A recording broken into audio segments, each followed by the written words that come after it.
happy to be with you again. Last time um, we together handled the poem of Emily Dickinson, The Soul Selects Her Own Society. And today's lesson also is a poem for the same poet, Because I Could Not Stop for Death. I just would like to remind you of some of the features of Dickens' poetry, that we do not have a title. Again, if you consider here, this is the first line. Also, she used lots of dashes, again, as well as single words. Addresses here, as well was in the previous one we had us also here, and yet single words. And we'll add the rhyme is not a straight rhyme, but a broken line or half rhyme. Let's read the poem together and then discuss the meaning and the figurative language it have and also the theme. Because I could not stop for death, he kindly stopped for me. The courage held us just ourselves and immortality. We slowly drove. He knew no haste, and I had put away my labor and my leisure too, for his civility. We passed the school where children strove at races in the ring. We passed the fields of gazing grain. We passed the setting sun. Or other he passed us. The dew drew quivering and chill. For only gossamer my gown, my tippet only tully. We paused before a house that seemed a swelling of the ground. The roof was scarcely visible, the cornice in the ground. Since then, 'tis centuries, and yet feels shorter than the day I first surmised at the horses' heads were toward eternity. This is the poem. The main theme is death. Topic is how do people receive death? We can find that throughout the poem, the writer shifted here, the poet shifted here tone from the first stanzas to the later stanzas. In the first stanza, because I could not stop for death, he. What figure of speech can we find here? Yes, personification. Now, the author compares death to a person, to a gentleman who's also kind, a gentleman suitor, as if he was approaching the woman and trying to be calm here, to flatter here, or to flirt here. He kindly stopped for me. The courage held but just ourselves and immortality. So, the courage here refers to death. He carried here in his courage to her eternity. There was no one else here. She was impressed by his civility, his, his kindness. We slowly drove. So, again, she compares how death treated her. He drove slowly. He, again, personification, knew no haste. He was not at rush. And on the other side, she left everything, and I put away my labor and my leisure too. I left everything, my serious job, my funny times, for his civility, for his kindness. So here, the tone is pleasant. It looks like the author here is accepting death, accepting his approach to her as a kind gentleman or a gentleman suitor. Then in the third stanza, he gave her a chance to look back. We, we refers to her belonging to death. We passed the school where children strove. So here, children strove, school refers to her past time, as if before she died, she had a chance to recall, to summon, to call back to remember what happened to her when she was young. And even when she was, she was child, and when she was a young man, in the height of her life, when her life was ripened, when she was productive, when she was energetic, having dreams, and we passed the setting sun. Here, we may feel that we came to a point that setting sun is her death. Childhood, younghood, setting sun. These are the stages, the steps of her life. She remembered when she was young, she was a child, her childhood, and her youth and growth, and then the time when she was old enough and then died. So the tone here looks like um, pleasant in the first three stanzas. But then we kind of shift. Or rather, he passed us.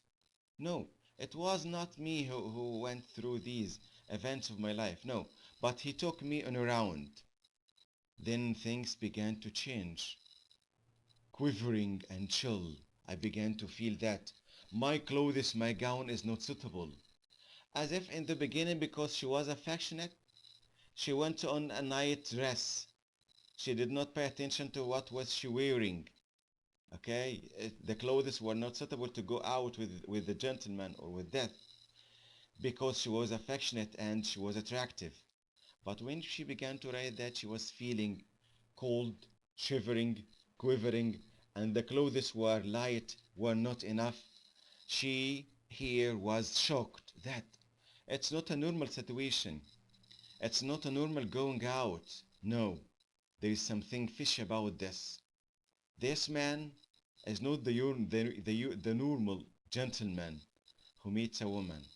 It's different. He takes me to a place where I'm not ready enough. I am shivering. I'm quivering. My clothes are not suitable. Then comes the moment. We paused before a house that seemed the swelling of the ground, referring to the grave. We came to the grave. She compared to the house, the grave to a house, a swelling in the ground. The roof was scarcely visible, the cornice in the ground. Again, the tone here is different, from pleasing to shocked to, yes, to what? The tone here is one of disappointment. This is not the trip that she wished. This is not the end that she expected. It was not a trip or a picnic. It was a trip to the eternity, to immortality, to the grave. Since then, 'tis centuries, and yet feels shorter than the day. I first surmised the horses' heads were towards eternity. Now she woke up. She is out of her seduction. She was seduced by death when he was gentle enough, kind in the very beginning of the poem, and he offered her a ride in his carriage. At the time, she was impressed. She did not know that the horse's head was moving or was showing or walking toward eternity. The horses that were dragging the carriage of her life. When she was offered a trap, when she was overtried, she did not realize at that moment that she was going to her eternity, to death. Again, the same features of Emily Dixon's poetry. No title, dashes, different syntax, short sentences, sometimes word or two words. If you go through the rhyme, yes, the rhyme is not constant again. Death, ourselves, it's not A.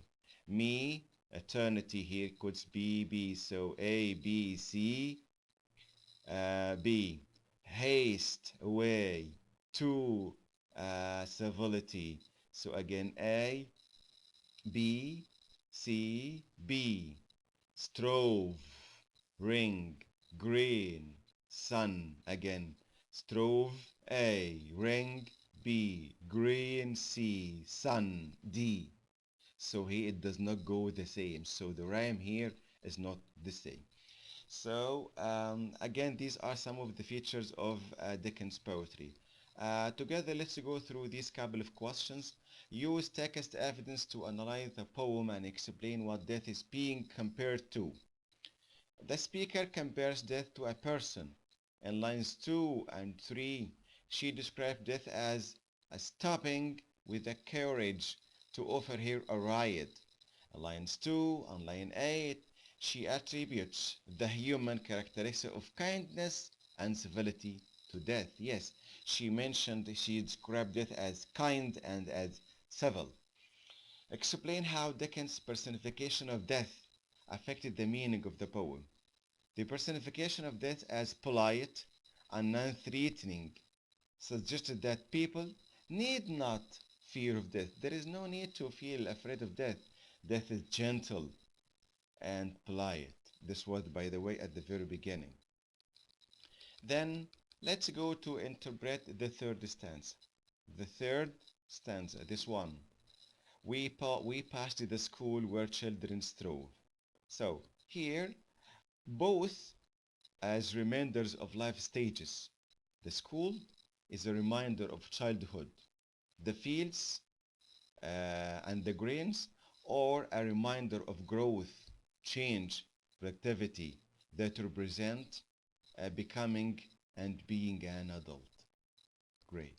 So here, analyze what the speaker's attitude about the right in the first three stanzas.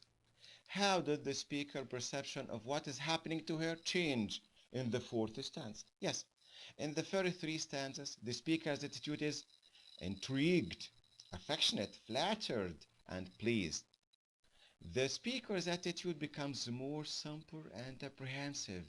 She began to feel worried in the fourth stanza. When the sun sets, the dew is quivering and chill, and her clothes are insufficient to keep her warm. Um, Finally, throughout the poem, we can find shift of the tone. For the first stanza, the tone is a kind of pleasant. It's pleasant and affectionate. The author is affectionate. In the fourth stanza, the speaker is surprised or shocked when she realized that she was not ready for the trip. When she realized that the clothes she's having are not suitable, and she began to feel shaken and quivering. In the fifth stanza, the tone is a kind of disappointment when the reality became clear, when she realized that the drive was to her eternity, to her grave. By this, we come to the end of this class. Thank you for being with me. Enjoy your time and don't forget to do your homework. Thank you and goodbye.